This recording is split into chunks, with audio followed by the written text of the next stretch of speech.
on WNYC. When we think of American exceptionalism, a few ideas might come to mind. The colonists taking over Indian land as their God-given right, manifest destiny. The initial description of the concept can be traced to French sociologist and political theorist Alexis de Tocqueville, who traveled to the United States in 1831 to study its prisons and uncovered a wealth of broader observations, namely that America is an exceptional country in that it's an exception, a singular nation, but not necessarily a superior one. Coincidentally, Masha Gessen in our earlier segment talked about a state of exception as an attack, or after an attack, as an excuse for autocracy, coined by somebody in Hitler's time and in that context. But in the context of de Tocqueville, joining me now is another Frenchman with his take on American exceptionalism, 21st century style, and how it might be driving Americans apart today. Mugambi Jouet is a professor at Stanford Law School, former human rights lawyer here in Manhattan, and author of a new book called Exceptional America: What Divides Americans from the World and from Each Other. Welcome to the show and the Green Space, Professor Jouet. Thank you so much. First, about you, to let people get to know you a little bit. You have an interesting multinational background. How is it that you came to practice and teach law in the United States? Well, unlike Barack Obama, I was actually born in Kenya. My father is Kenyan, my mother is French, and after being born in Nairobi, I grew up in Paris in a multicultural environment.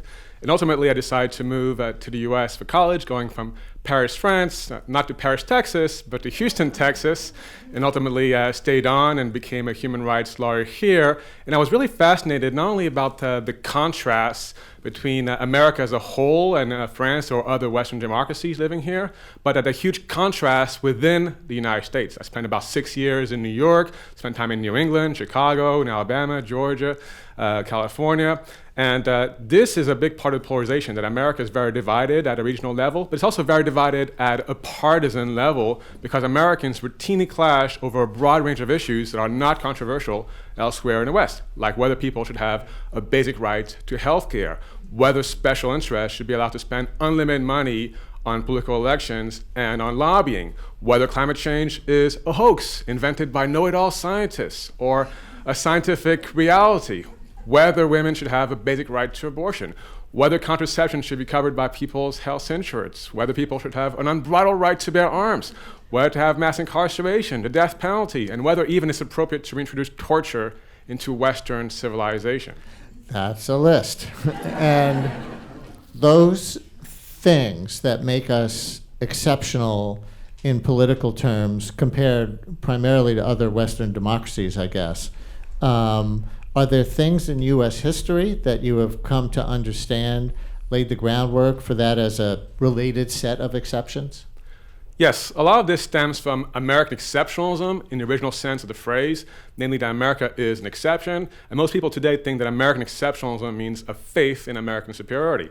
Exceptional in the sense of outstanding or phenomenal, but historically it's primarily meant that America is an exception objectively and descriptively, especially compared to other Western democracies, that is European countries, Canada, Australia, and New Zealand. And a broad range of issues in terms of America's history, culture, law, politics, race relations, economic attitudes, religious beliefs have shaped all of these divides. Who coined the term?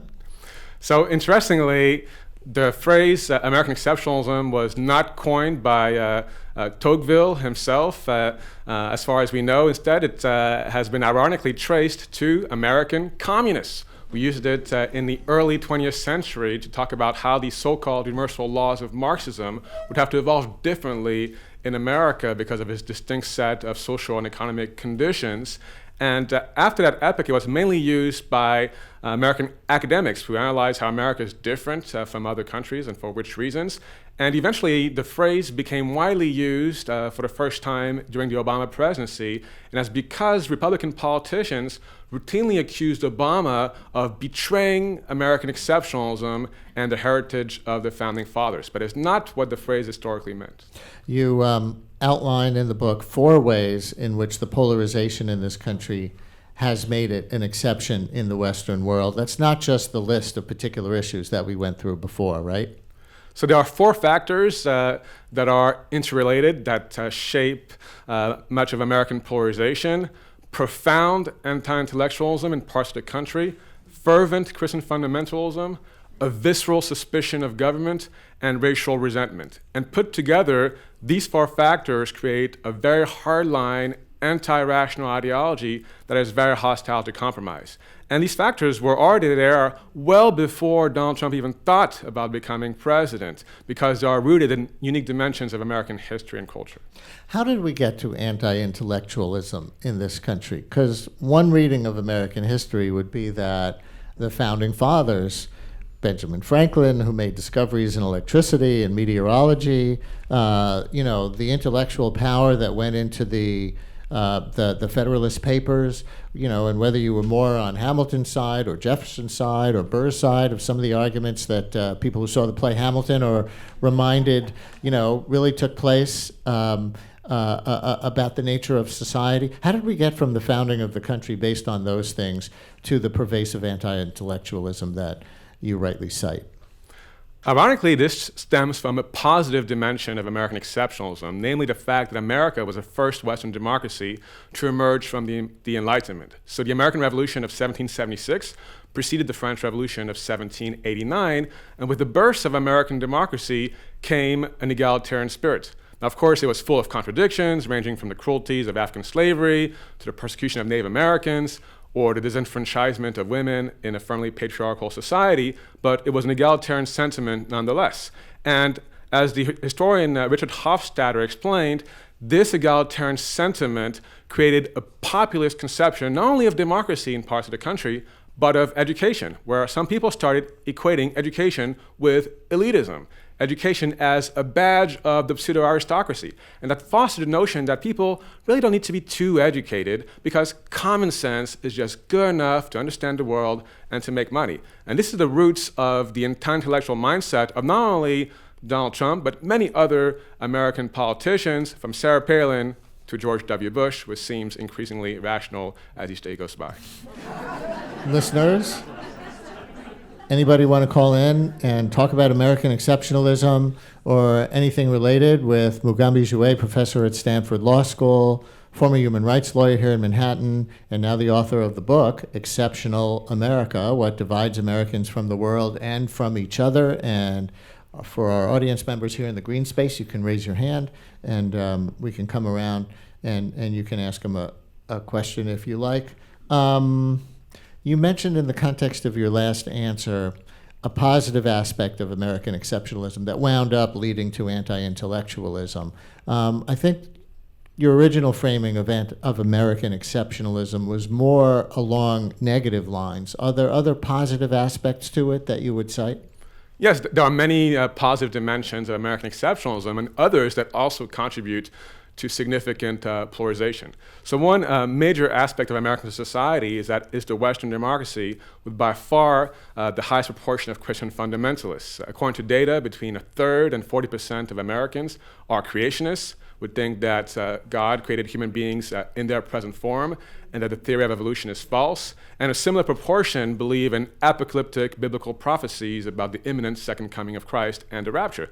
But these forms of radical Christian theology partly stem from positive dimensions of American exceptionalism, including the fact that Americans have not experienced as long a history of religious conflict and clerical domination as some Europeans did in the past, and therefore many Americans start to see religions not as social institutions, not as means of social power, but as mere means of worship. And that made them less skeptical of radical conceptions of Christianity, which play a big role today because the religious right is a major political movement that also embraced Donald Trump's rhetoric. Is it ironic to you that with the United States being, as you said, the first country that was formed on the principles of the Enlightenment, that it would be as religious as it is, as opposed to more rejecting of religion?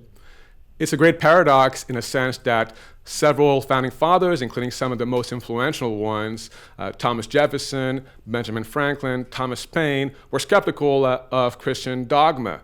And among those who held Christian beliefs, many of them were far more moderate than Christian fundamentalists of today in how they thought about religion, such as John Adams, who was a Unitarian. So it's a great paradox and historical reversal.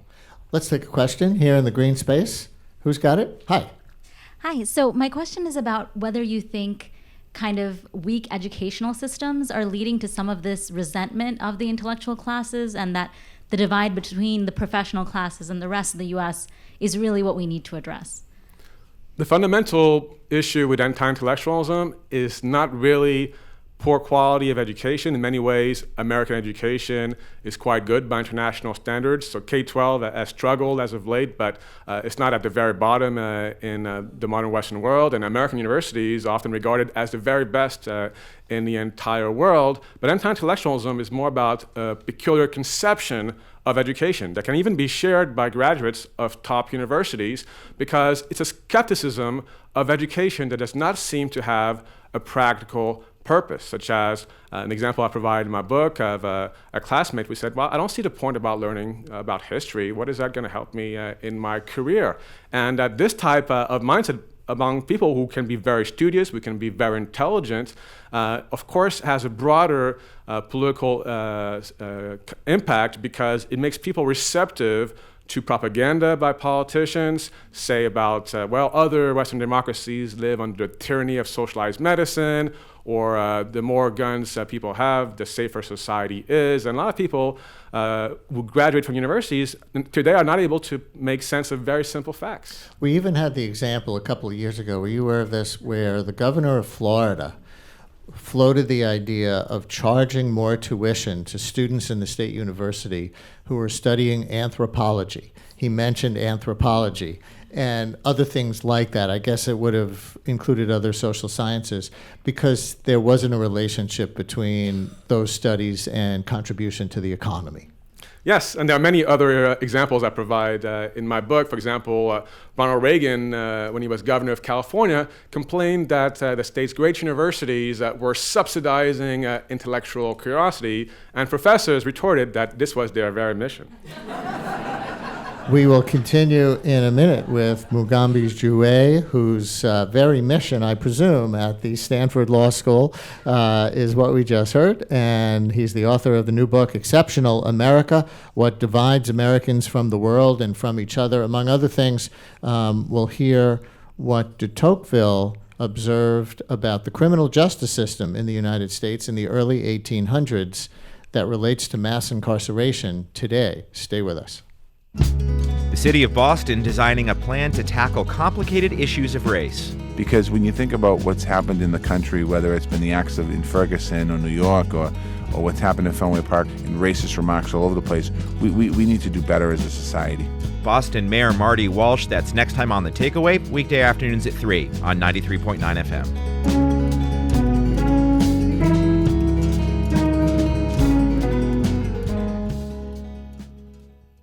WNYC receives support from Audible, offering a selection of audiobooks across a variety of genres, including memoirs, mysteries, motivational books, and more via the Audible app on smartphones or tablets. Learn more at audible.com/listen.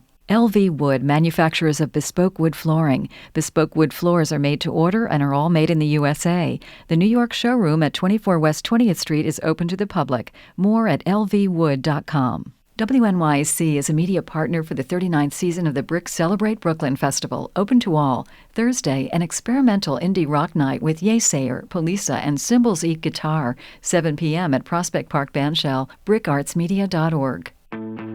If you believe democracy requires a free press, your station is WNYC, 93.9 FM and AM 820, NPR News and the New York Conversation.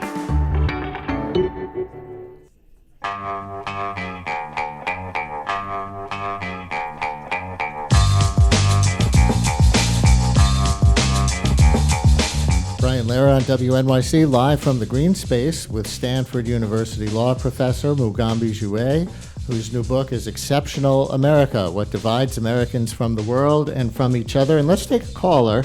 Here is Anne in Brooklyn. Anne, you're on WNYC. Thank you for calling in. Thank you for this excellent show today. I had a question regarding evangelicals who voted for Trump. How do they square with themselves in terms of voting for a man who represents pretty much every one of the 7 deadly sins? Is it just East Coast hatred for East Coast liberals? Is it the hatred for education, or was it just simply the sexism, against Hillary Clinton, that they would vote for a person who pretty much, he exemplifies so much of what they're supposedly against? So that's my question. Thank you very much. You're welcome. You do know the answer, right? That does seem a paradox because, after all, Donald Trump does not seem particularly religious, even though he says that the Bible is his favorite book, alongside The Art of the Deal.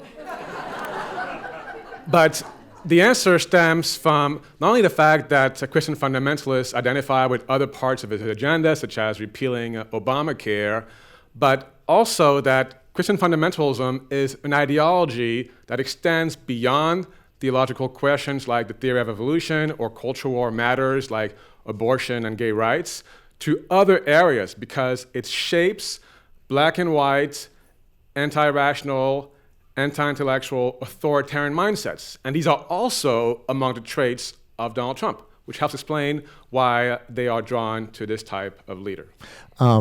You write very interestingly about how de Tocqueville in the 1830s thoroughly studied American prisons. I think people associate de Tocqueville more with studying civil society and things like that.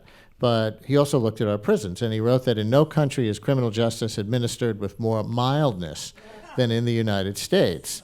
And, our listeners know, a lot of them do, that we have 5% of the global population, but 25% of the global prison population. So what was the criminal justice system like when Tocqueville was experiencing it? And is there a relationship between that and what we call mass incarceration today?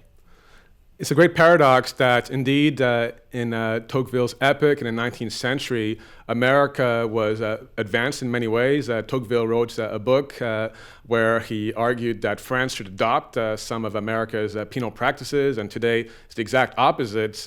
Experts regard America as a great example of things not to do when it comes to criminal justice. And it's also interesting, if we look at the death penalty today, America is the only Western democracy to still have the death penalty and is usually in the top 5 countries worldwide alongside authoritarian regimes and dictatorships in the number of people it executes. But some American states like Michigan and Wisconsin abolished the death penalty permanently in the 19th century, well before Western European nations. And that not only reflects the contrasts of American society, but also how mass incarceration is so peculiar. And it speaks really to the deterioration of the American social contract, because it's really important to understand that America has mass incarceration not only on a scale unprecedented in American history, but practically unprecedented in the history of humankind. And one can really judge how much a society values human rights, human dignity, and equality, not by how it treats the most privileged members of society, but by how it treats the least privileged and even the worst of the worst. Linda in Princeton, you're on WNYC. Hi, Linda. Thanks for calling in. Good morning, Brian and Professor Jouet. Oh, by the way, Professor Jouet, just to go back for a second, you were talking about the universities and this thing about anthropology, and one should have to pay more for such things.